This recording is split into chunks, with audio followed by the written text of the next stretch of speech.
नमस्कार।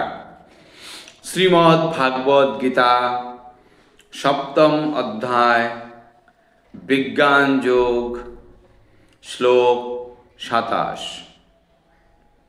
इच्छादेश समुत्थन्न दंडमोहेन भारत सर्वभूतानि सम्मोहं स्वर्गे जानति परन्तप। इच्छा अर्थात वासना, देश हिंसा, समुत्थेन माने उद्भूत, दंड माने झगड़ा बा दंड, मोहेर द्वारा भारत हे भरत वंशज, सर्व अर्थात समस्त भूतानि जीव समूह सम्मोहम महाच्छन्न स्वर्गे सृष्टिर समये जानति गमन करे परन्तप हे शत्रु निपातकारी। अनुवाद: हे भारत, हे परन्तप, इच्छा ओ देश থেকে উদ্ভূত দণ্ডের দ্বারা বিভ্রান্ত হয়ে সমস্ত জীব মহাচ্ছন্ন অবস্থায় জন্মগ্রহণ করে। তাৎপর্য: জীবের যথার্থ স্বরূপ হচ্ছে যে সে শুদ্ধ জ্ঞানময় ভগবানের নিত্য দাস।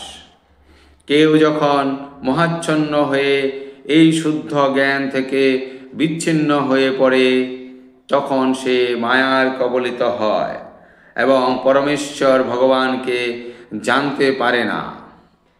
মায়ার অভিব্যক্তি হয় ইচ্ছা, দেশ আদি দ্বন্দ্বের মাধ্যমে।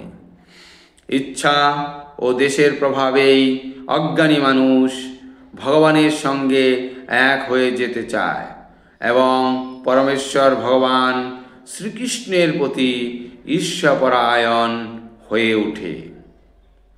ইচ্ছা ও দেশের মোহ অথবা কলুষ থেকে মুক্ত ভগবানের শুদ্ধ ভক্তেরা বুঝতে পারেন যে ভগবান শ্রীকৃষ্ণ তার অন্তরঙ্গা শক্তির প্রভাবে এই জড় জগতে অবতীর্ণ হন।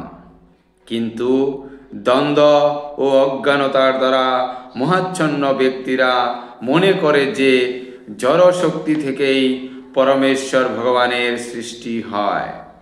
এটি তাদের দুর্ভাগ্য।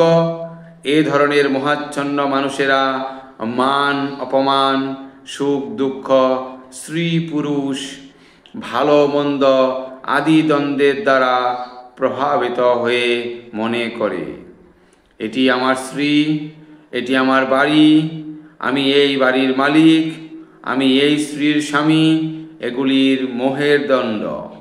এভাবে দ্বন্দ্বের দ্বারা মোহিত হয়ে তারা সম্পূর্ণ অজ্ঞতা প্রাপ্ত হয় এবং তাই তারা পরমেশ্বর ভগবানকে জানতে পারে না।